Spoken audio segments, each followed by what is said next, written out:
And this podcast is brought to you by the Repost Network. Repost Network. Monetize your SoundCloud content. Sign up today at repostnetwork.com. This is the power of pro wrestling. A podcast by wrestling fans for wrestling fans. Thank you for listening and enjoy the show. On this very special edition of the Power of Pro Wrestling podcast, we're going to be talking the year 2015 for Ring of Honor, Impact, and WWE. We're going to be giving our match of the year for each company and our bold predictions. All this and more next on the Power of Pro Wrestling podcast.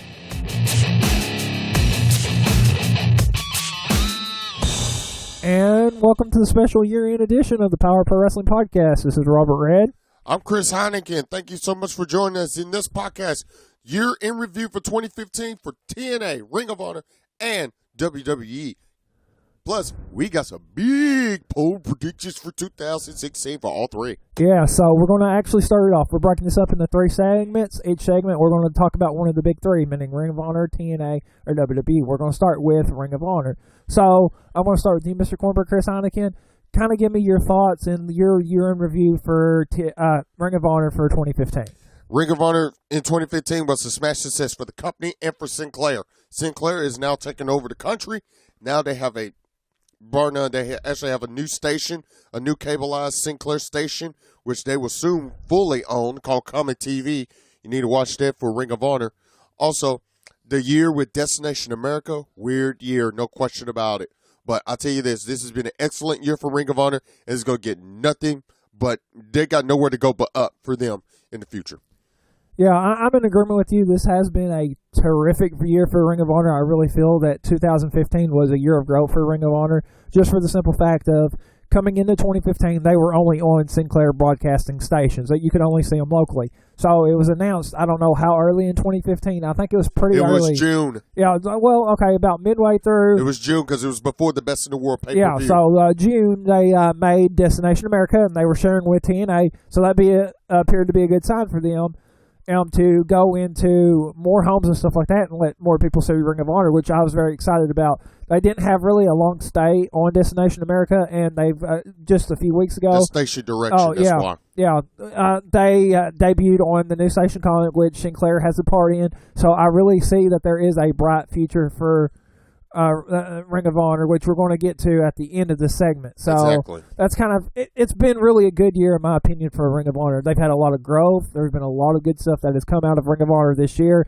So, I mean, it's been an awesome 2015 for them. And January 4th is really going to get even bigger and better, especially with Ring of Honor starts participating at New Japan's Wrestle Kingdom 10 pay-per-view, which most people can watch on NJPWWorld.com, and that will be available at 3 a.m. Eastern Time on January 4th. Yeah, do you think maybe the Flips app will have it as well, that maybe we can order it that way? Depends on, because it's very, very limited with the production of this. So they'll have the replays and everything available, but to watch it live, New Japan Pro Wrestling, it'll be NJPWWorld.com. Yeah, and I mean, that's what I said. Another great thing, the relationship that they've had with New Japan Pro Wrestling, like you mentioned, has been great for Ring of Honor. But match of the year. We're going to go into match of the year. I'm going to let you do your pick. I'm putting it on you first, so because I know you know what your match of the year is. Ooh. I wanted time to think a little bit longer on this for my match of the year. So what has been your match of the year for Ring of Honor in 2015, Cornbread? Well, this category match of the year has been so tough. If you've been watching Ring of Honor television, or if you watch the Ring of Honor pay-per-views, you know how incredibly tough it is to pick a match of the year, because every single all I would say is my match of the year contender is a match that was shown on television. Not for pay-per-view or for anything else. My number 2 match would have been, and still is, AJ Styles Lethal from Final Battle. Even though I am literally putting as a close tie the 60-minute Broadway match from Death Before Dishonor, where the fans were chanting match of the year at the end of it, because, yeah, it was a tiring match. But bar none, my match of the year this year did appear on television. It was match number 3. Lethal versus Strong, this time for the World Television title. You can say what you want to, may have lasted 20-plus minutes. But bar none, that match delivered, and everybody was at the edge of their seat in Kalamazoo, Michigan for that match. That's my pick. I'm sticking with it. I know we're going to have great debates on what was the match of the year so far just for that company, but that's my match of the year. Lethal Strong 3 TV title, Kalamazoo, Michigan television.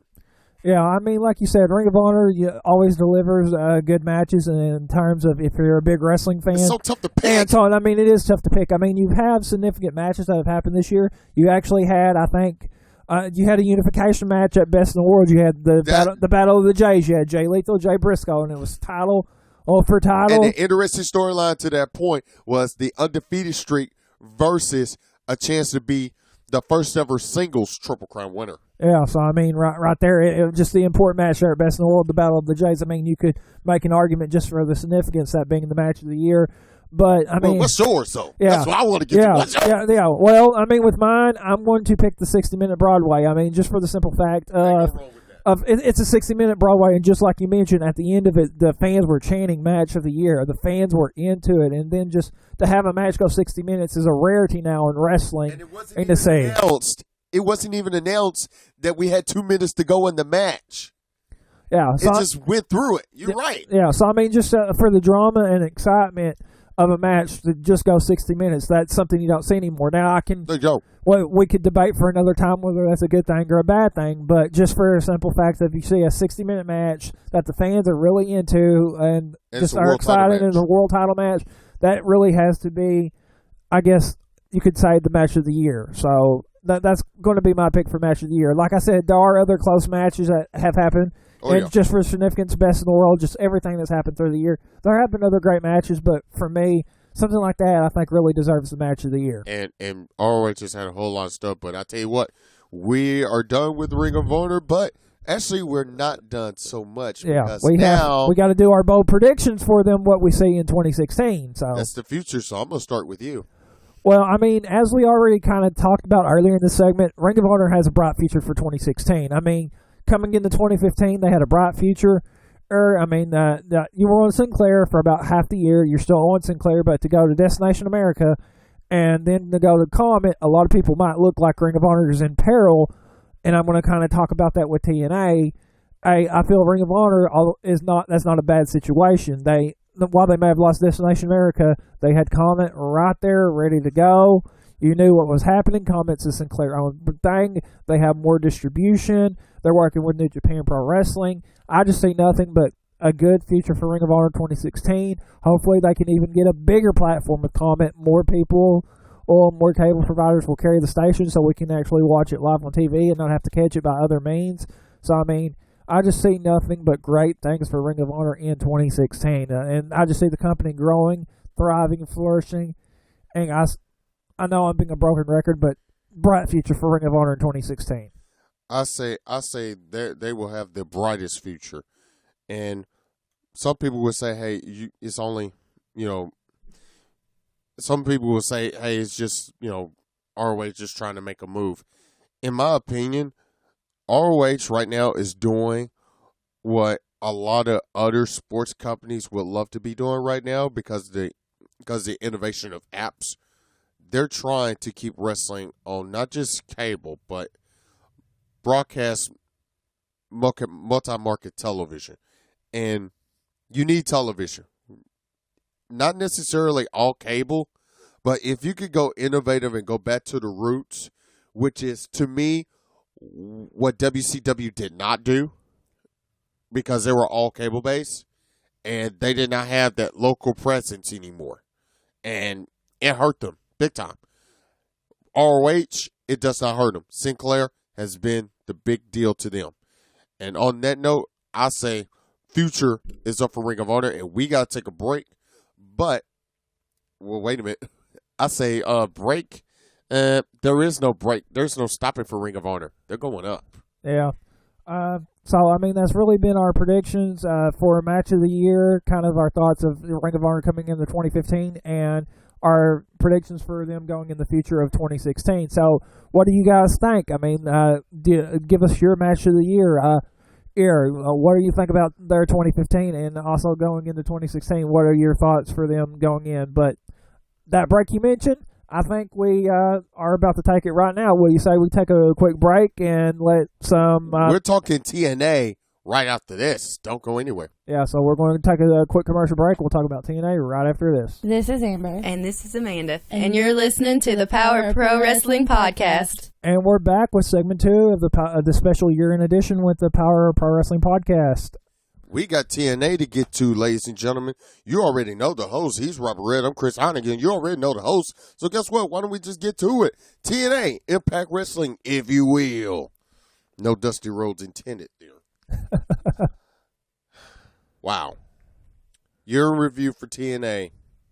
We're going to get it started with you. Well, I mean, coming into 2015, it was kind of a rough start for TNA because you were leaving Spike TV and you're going to a new network, Destination America. Now, usually that's a good thing, but with TNA and its past ventures, I mean, you lost FSN and then losing Spike and going to a network that wasn't as big as Spike and not necessarily having the exposure of Spike was kind of, I guess, bad for for TNA. I'm trying to say Ring of Honor. I mean, they both shared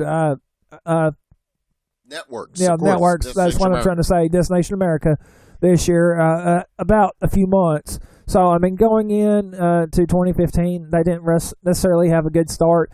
And this year has not necessarily been the best for TNA Impact Wrestling, just for the simple fact of they've had to change the way they've structured their contracts. They've had to change the way they do their television tapings and stuff like that. They've had to group several tapings in just a few short amount of days, being on Destination America, not having as many pay-per-views as they've had in the past. I mean, this is same as Lucha Underground. Yeah. I mean, it's not necessarily been the best of years in comparison to previous years with Impact Wrestling. So they've not had the best of year this year. I mean, having got guys like James Storm, Samoa Joe, and stuff like that leaving, losing MVP, it's been a tough year for Impact Wrestling. It's not been really a good year for Impact Wrestling, and them even losing Destination America at the end of 2015. I mean, it's not really been a good year, in my opinion, for Impact Wrestling. Despite me, I've been a big fan of Impact Wrestling in the past, and I still try to be a fan. I've found myself not watching Impact Wrestling necessarily as much in 2015 as I have in previous years, so it has been, I feel, a down year for Impact Wrestling in 2015. I wouldn't, if we had to play a word game here and say what would be the best word to describe TNA this year in 2015, I'm gonna say encouraging, and it'd be encouraging for this reason. Most companies, and this is how WWE had to overcome a lot of things in the 90s to really get them skyrocketing into the Attitude Era. They went through a whole lot of losses. Same with TNA. This has been an encouraging year because most companies at their downtime would just straight up go down and quit. TNA did not do that. The locker room rallied together. The production staff rallied together. Yeah, sports contracts are insane. We all know that. But it's been an encouraging year for TNA because now it's more of an opportunity to take what you already have and the people that's with you and do something different. Destination America, let's be honest, it's not a sports network. Pop, on the other hand, not a sports network either. Spike TV, they're slowly moving away from sports. So if I really have to say a word for TNA, I would say encouraging year because now, with this deal with Pop TV and their affiliation with CBS, which is what they needed to get, CBS is the big dogs. Forget Fox. Even though I love NBC. They needed CBS. CBS is their big dog. And Pop TV is associated with CBS. That's the way they needed to go, especially if you could put your one-night-onlys, and we discussed this off the air. One-night-onlys could be for Showtime. And your big four pay-per-views could just be on pay-per-view television. They have a whole lot they can work with now with Pop TV. Meanwhile, let's do some match of the year. Yeah, you want me to start this one off, Mr. Cornbread, or are you going to take Please do. Well, I mean, for TNA Match of the Year, to me, there have been two guys that have stood out this year. One guy in particular who has an undefeated streak still, has stood out, and then another guy who's not been necessarily a big guy, but 3 years ago, coming off British Boot Camp, has stood out this year too.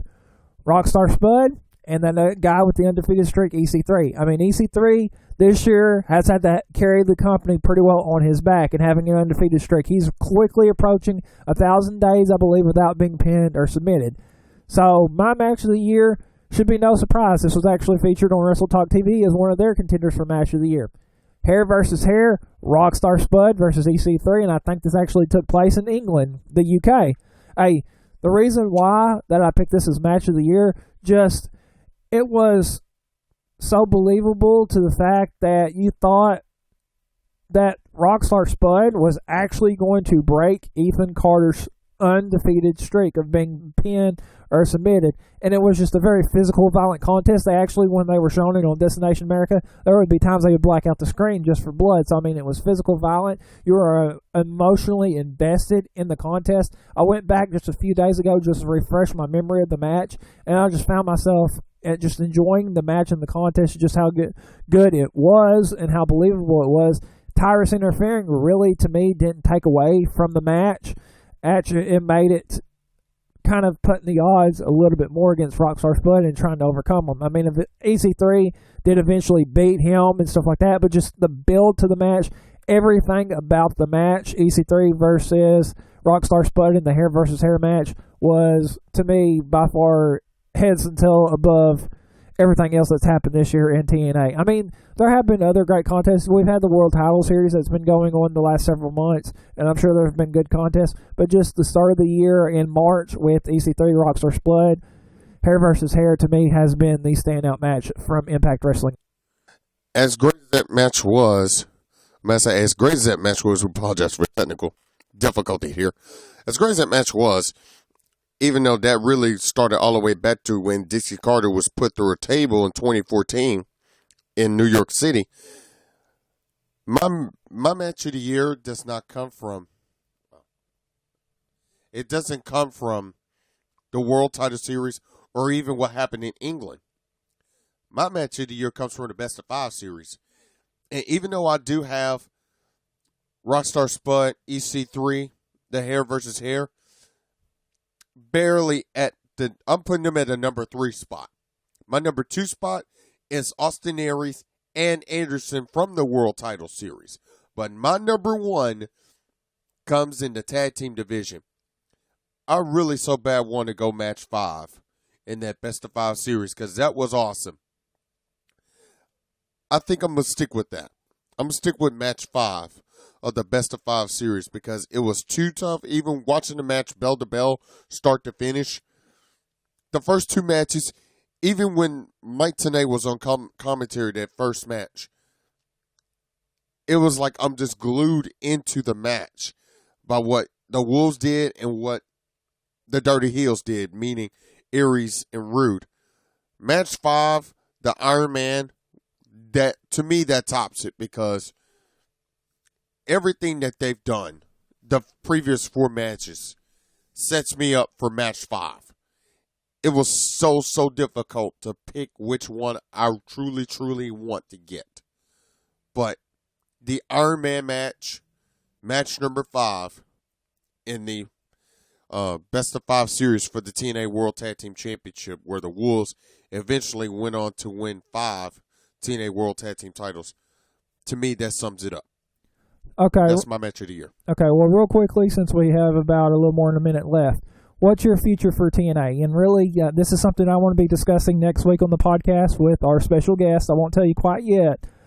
What do you think do you think this is TNA's last chance to be successful? I think they have to hit a home run here. They got the association with Pop Television, which is affiliated with CBS, as I mentioned earlier. I think their affiliation with the big dog CBS is really going to help them. No question. Okay, well, do you see a big year for TNA in 2016? Okay. Yes, I do. Why do you think you'll see a big year for TNA in 2016? Because I'm hoping that they get back to their former glory with Pop TV and they grow and get back to their former glory. I'm just very pessimistic right now because of what has happened. You've lost Spike. You've lost Destination America in a year's time, which really it's not necessarily their fault, but you look like you're a Titanic, you're a sinking ship, you've lost a lot of talent. I'm very pessimistic. I want to be optimistic that TNA is going to get back on the right track. And I mean, they've announced the pay-per-view going into January, but I'm doubtful that this could be TNA's last chance for me. I got them successful. I got them going, and now that they have the big-time affiliation with CBS, to me, that's what TNA needed. TNA really, really needed that. And right now, is like I said earlier, WWE was in that same boat. So I feel that that TNA is just like WWE in the 90s. I think it's just they just had their down period to where they can rebound by losing. Because look what WWE lost. WWE lost a whole lot of stars to WCW, the big powerhouse. And look at how they rebounded. I got TNA going the same way. Okay, well, that's all the time we have for this segment. We're going to take another quick commercial break, guys. And we're talking WWE next. Yeah, we're going to be WWE right after this break, so stick around, guys. We'll be back right after this. This is The Godfather, and you're listening to the Power of Pro Wrestling. Oh, yeah, podcast. And welcome back to our final segment of the Power of Pro Wrestling podcast. I'm still joined by Mr. Cornbread, Chris Heineken. You still doing good, Mr. Cornbread? I'm still doing good, and I'm still joined by Mr. Robert Red. You're still doing good, right? Yeah, I'm still doing good, so... WWE is what we're on, and what has been the year for WWE to you? Yeah, to me, this has kind of been an up and down year for WWE. There have been great moments sprinkled throughout the year for WWE. I mean, the Royal Rumble was great with the Brock Lesnar situation, with Seth Rollins and John Cena. WrestleMania was kind of lackluster, but it ended up delivering in the afterwards.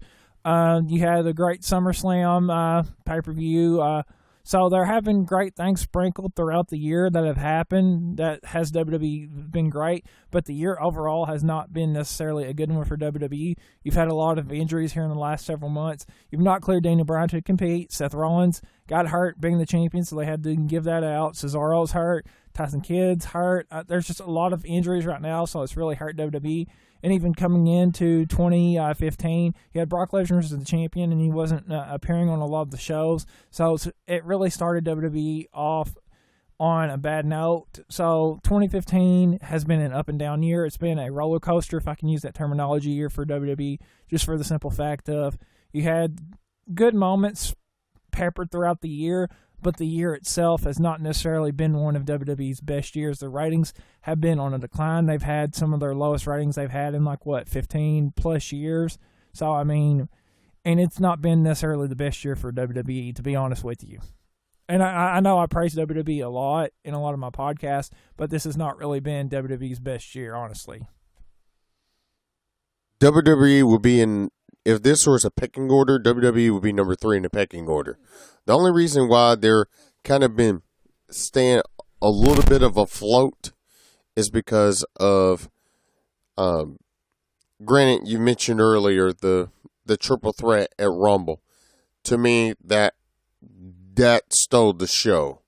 They needed to kick off that year of 2015 with that match, and they did an excellent job with all 3 guys, not just 2, all 3. And Lesnar proved that he could deliver in the multi-man match just like the other 2 competitors. WrestleMania, to me, just from start to finish, it was not a bad WrestleMania at all. It was a WrestleMania that they really, really needed to really, really spring forward themselves. Now, some of the stuff they did at WrestleMania could have held off for this coming WrestleMania, like with this Sting deal, because you know that's a draw. No question about it. You know that's a draw.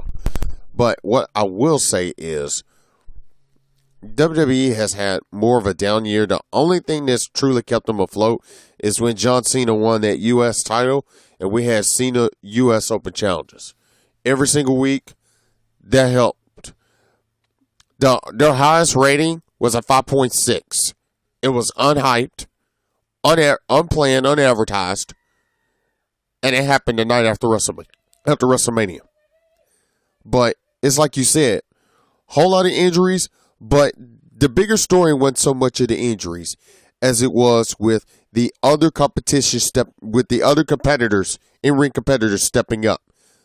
The only person that's truly stepped up other than Cesaro has been Kevin Owens. He has taken over. He's literally been if there's a breakout star, unanimous decision, Kevin Owens. Yeah. He's took over. But this has been John Cena's year. This has been his year, start to finish, bar none. Yeah, I mean, he's been one of the better things that have happened here in 2015. So, I mean, I do agree it has been a year of John Cena. So, and that segues into our match of the year candidate. Now, we know NXT has delivered in women's matches. We know that John Cena has delivered in U.S. Open challenges. Now, match of the year. WWE Slammies had their match of the year as Taker and Lesnar from Hell in a Cell. All due respect, no. Your match of the year and why? well, I mean, if you listen to my Slimmy podcast that I did last week, Which is available currently right now. Yeah, we're going to cheap plug. Thank you, Mick Foley, for that one. But basically, if you listen to my Slammy podcast last week, you know what I said about match of the year, and I've even hinted at it earlier. It's from the Rumble. Oh, Brock. No question Cena, about it. Rollins. I mean, that was just match of the year. And just I like I did for the whole EC3, Rockstar Spud, just coming back. And this also was a match of the year for the Wrestle Talk TV. I know I'm plugging them like they're one of our sponsors or something, but they're not. It's a good program. It's a good program to check out. But besides that, just the match, the Rumble between Brock Lesnar, John Cena, and Rollins just stole the show. I mean, it was just physical. It was violent. You had the crowd was into it, and to have the Philly crowd into something like that, and just it was just a great match. I can't say and praise it enough. That was just one of the better moments that have happened this year, and to me, it set the precedent for the year. That it set the bar. I shouldn't say the precedent. It set the bar for what a match of the year had to be throughout the remaining of the year. And like I said, I agree with you. The Brock versus Taker match.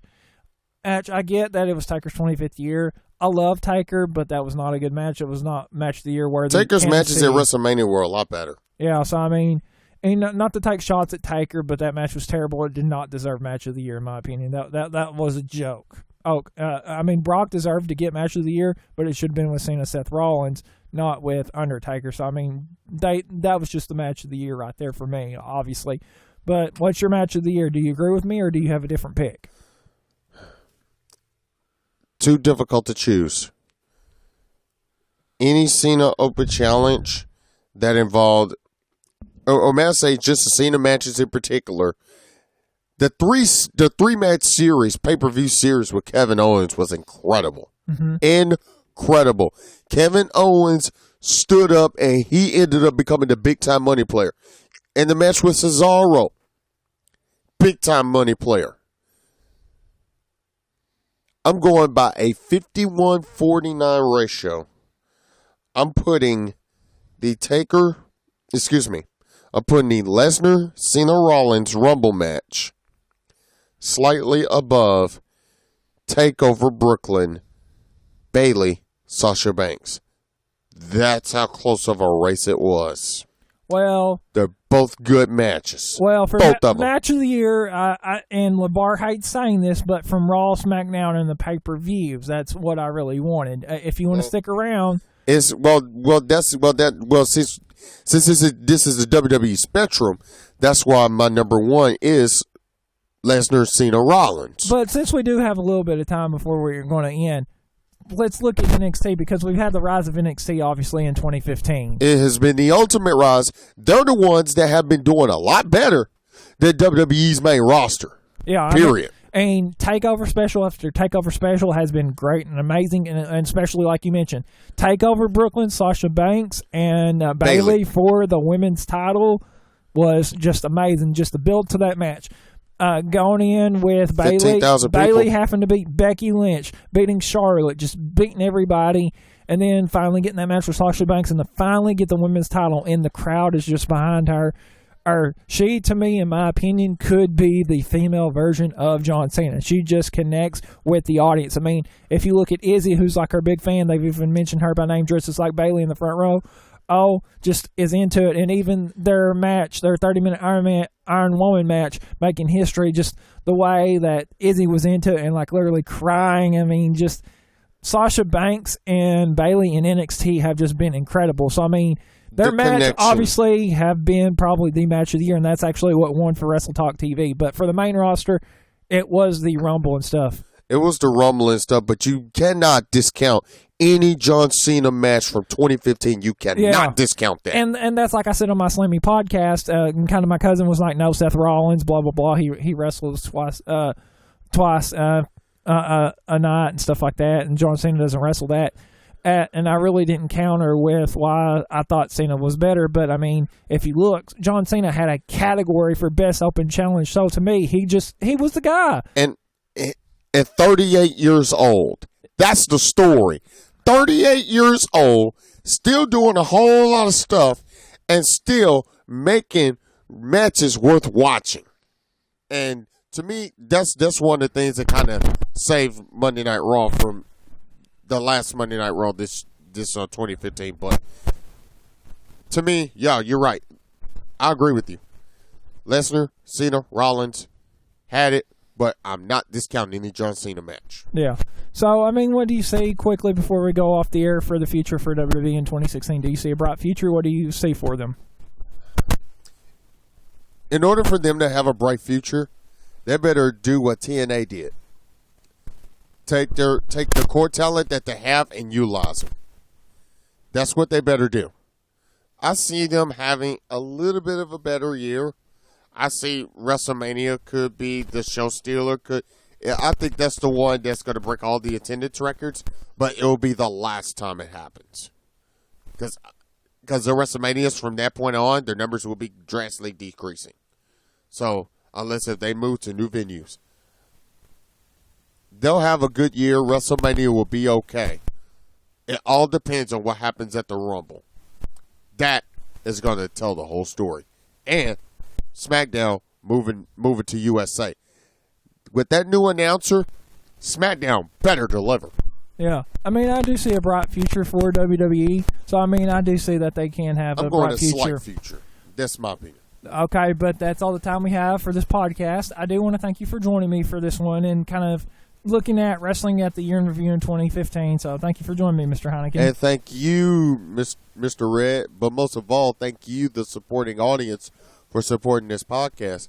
And guess what? Join us each and every time we have this podcast for more great content and bonus features.